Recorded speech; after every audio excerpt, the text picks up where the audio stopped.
চালের আটা, ময়দা, সুজি ছাড়াই খুব সহজেই বানিয়ে নিতে পারেন এই গজার রেসিপি। এত মজার হয় এই গজার রেসিপিটা, না বানিয়ে দেখলে বুঝতেই পারবে না।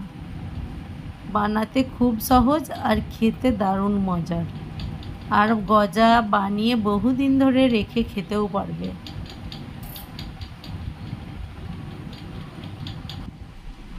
তাই বন্ধুরা, ভিডিওটি টান না দিয়ে পুরো ভিডিওটি দেখতে থাকুন। আসসালামু আলাইকুম। নতুন একটি পর্ব দেখার জন্য সকলকে স্বাগতম।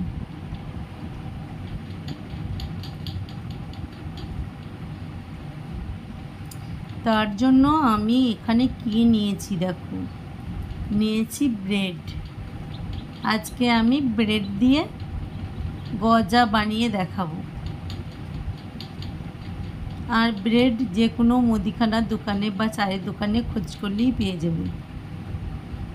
এরপরে একটা ছুরির সাহায্যে ব্রেডগুলোকে আমি কেটে নেব। ব্রেডের যে লাল অংশটি থাকে ওটা আমি কেটে বাদ দিয়ে দিলাম। এরপরে ঠিক মাঝারি সাইজ করে লম্বা আকারে ব্রেডগুলোকে কেটে নিতে হবে। একইভাবেই সব ব্রেডগুলো আমি কেটে নিচ্ছি।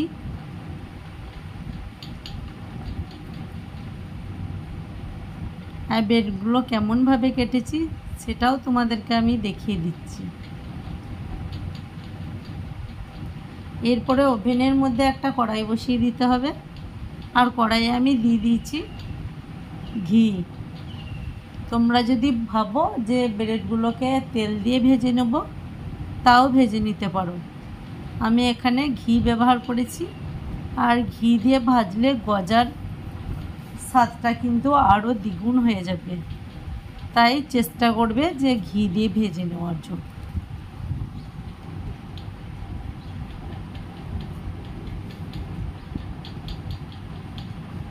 আর যখন রুটিগুলো ভাজার সময় দেবে তখন আলতো হাতে ভেজে নিতে হবে, কারণ রুটিগুলো তখন খুবই নরম থাকে, তো এই জন্য ভাজতে ভাজতে দেখবে একেবারে কড়কড়ে হয়ে যাবে, শক্ত হয়ে যাবে।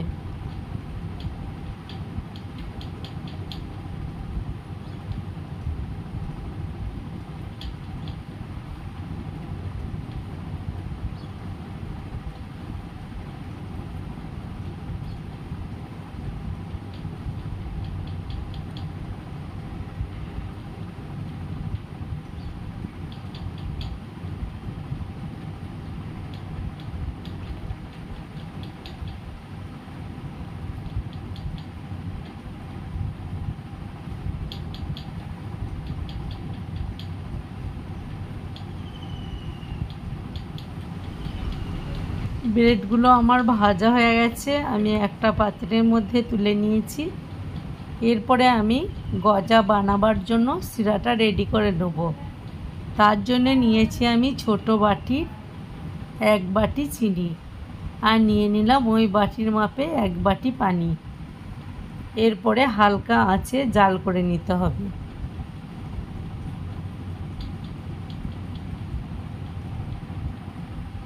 জাল করতে করতে যখন দেখবে চিনিগুলো গলে গেছে, শিরাটা একটু আঠালো ভাব চলে এসেছে, তখন দিয়ে দিতে হবে ভেজে রাখা রুটিগুলো।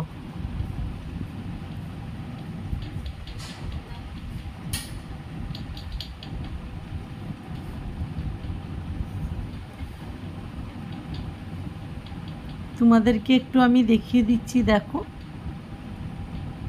শিরাটা অনেকটাই আঠালো ভাব চলে এসেছে। আমি এরপরে গজাগুলো দিয়ে উল্টে পাল্টে লাগিয়ে নেব। যখন দেখবে যে গজার গায়ে,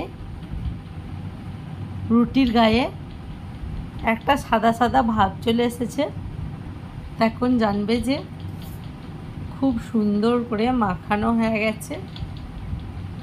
তখন নামিয়ে নিতে হবে।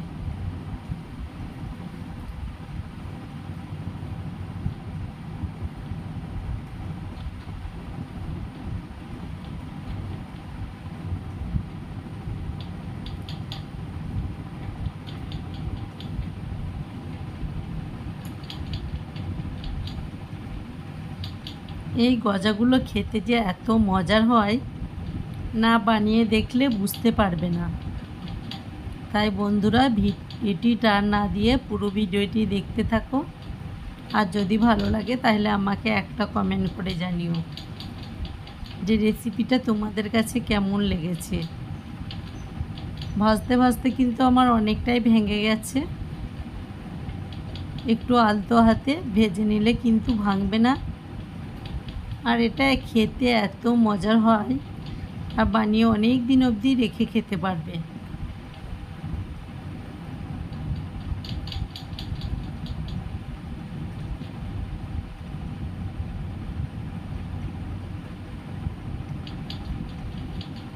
দেখো বন্ধুরা, সুন্দরভাবে গায়ে লেগে গেছে। আমি এরপরে নামিয়ে নিয়ে ঠান্ডা করে তোমাদেরকে দেখাচ্ছি।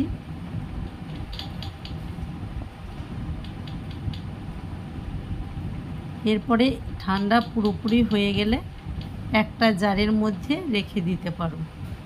আমি এখানে অল্প পরিমাণ গুঁড়ো দুধ অ্যাড করছি, স্বাদটা খুব সুন্দর আসার জন্য।